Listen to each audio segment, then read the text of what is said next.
అధర్మాన్నే ధర్మం అనుకుని అధర్మ నియమాలనే అనుసరిస్తూ విపరీత పరిణామాలకు దారితీసేటువంటి పరిస్థితి వాస్తు నియమానుసారంగా సత్య పదంలో లోపం ఉంటే జరుగుతుందని వాస్తు శాస్త్రం చెబుతోంది.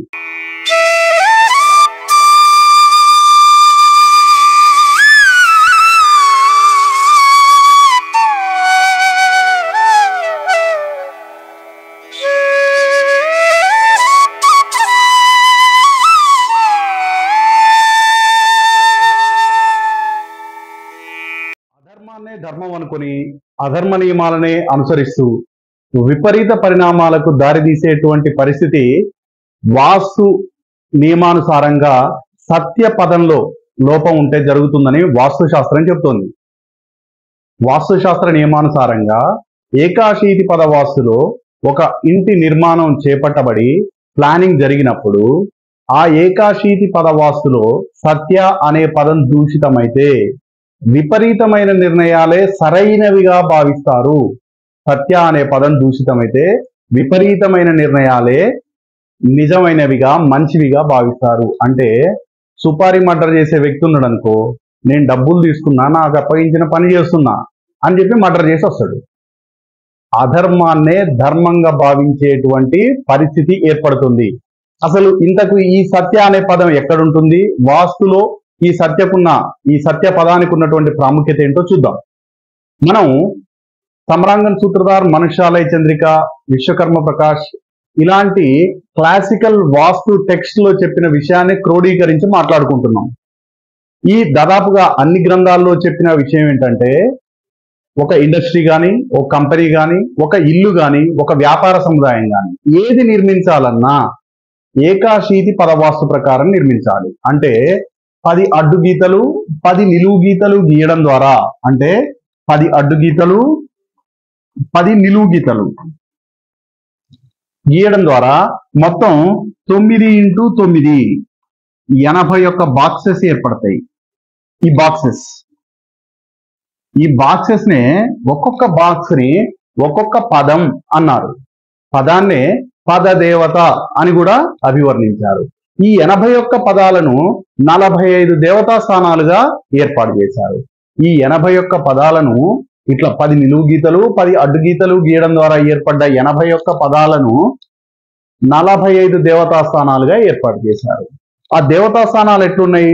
మధ్యలో ఉండేది బ్రహ్మస్థానం, తూర్పున ఆర్యమ, వివస్వాన్, మిత్ర, భూధర్, ఆప్, అపవత్స్, సవిత, సవిత్ర, ఇంద్ర, ఇంద్రజయ్, రుద్ర, రుద్రజయ్.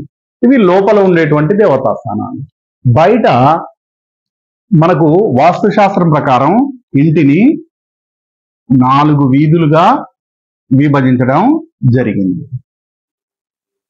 ఈ 4 వీధుల్లో మధ్యలో ఉన్నదాన్ని బ్రహ్మ వీధి అని, ఆ తర్వాత అది దేవ వీధి అని, ఆ తర్వాత మనుష్య వీధి అని, ఆ తర్వాత పైశాచ వీధి అని 4 వీధులుగా విభజించడం జరిగింది. దీన్నే విధి విన్యాసం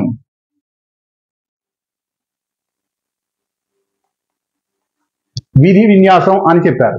ఈ విధి విన్యాసంలో ఈ బయట ఉన్న ఏరియాని పైశాచ విధి అంటారు. ఈ పైశాచ విధిలో 32 దేవతా స్థానాలు ఉంటాయి. ఏంటి అవి? శిఖి, పరిజన్య, జయంత, ఇంద్ర, సూర్య, సత్య, బ్రిష్, అంతరిక్ష, అగ్ని, పూష, వితత్, గ్రహక్షత్, యమ, గంధర్వ, భృంగరాజ్, మృగ, పిత్ర, దువ్వారిక్, సుగ్రీవ్, असुर, वरुण, सोश, रोग, मारुत, नाग, मुख्य, बल्लाट, सोम, सर्प, अतिथि, दिति. ఇవి 32 దేవతా స్థానాలు. మొత్తం కలిపి 45 దేవతా స్థానాలు. ఇందులో తూర్పు వైపున శిఖి, పరిజన్య, జయంత, ఇంద్ర, సూర్య తర్వాత వచ్చేటువంటి 6వ స్థానాన్నే మనం సత్య అనేటువంటి దేవతా స్థానం అంటున్నాం. ఈ దేవతా స్థానం వాస్తు విరుద్ధంగా ఉన్నట్టయితే, అంటే అక్కడ ఒక టాయిలెట్ ఇచ్చినా, లేదా ఒక సెప్టిక్ ట్యాంక్, లేదా ఫ్లోర్ అనీవెన్ గా ఉన్నా, కలర్స్ యాంటీగా ఉన్నా, లేదా భూమి లోపల శల్య దోషం ఉన్నా వాస్తు దోషం ఏర్పడుతుంది. సత్యపదం దూషితమైతే ఏమవుతుందంట? ఒక వ్యక్తి అధర్మాన్నే ధర్మంగా భావించి, అధర్మాన్నే ధర్మం అనుకుని అధర్మాన్నే ఆచరిస్తూ ఉంటాడు. తద్వారా వినాశనానికి కారణం అవుతుంది. ఈ సత్యపదం దూషితమైతే ఇంకేమవుతుందంట? వివేక శక్తి నశిస్తుంది, విధులు ఆటంకపడతాయి. వివేక శక్తి నశిస్తుంది. సత్యపదం పాడైపోతే వివేక శక్తి పాడైపోతుంది. నిఘంటు అర్థం ప్రకారం సత్య అనే పదానికి అర్థాన్ని ధర్మం, సత్య అంటే ధర్మం అని చెప్పబడింది. అంటే ఈ పదం బాగుంటే వ్యక్తి ధర్మానుసారంగా నడుచుకుంటాడు. ధర్మం ఎలా చెబితే అలా నడుచుకొని జీవితంలో విజయం సాధిస్తాడు. ఒకవేళ దూషితం అయితే అధర్మాన్ని ధర్మం అనుకుంటాడు. నెక్స్ట్, విపరీత నిర్ణయాలే మంచి అనుకుంటారు. విపరీత నిర్ణయాలు అంటే సాధారణంగా మనం వినడానికి అమలు చేయడానికి కూడా భయపడేటువంటి విపరీత నిర్ణయాలే సరైన నిర్ణయాలు అనుకుంటారు. అనుకుని జీవితాన్ని కొలాప్స్ చేసుకుంటారు. వీళ్ళకు ఏమవుతుందట? కీర్తి ఉండదు, డబ్బు ఉండదు, గుర్తింపు ఉండదు, మనశ్శాంతి ఉండదు.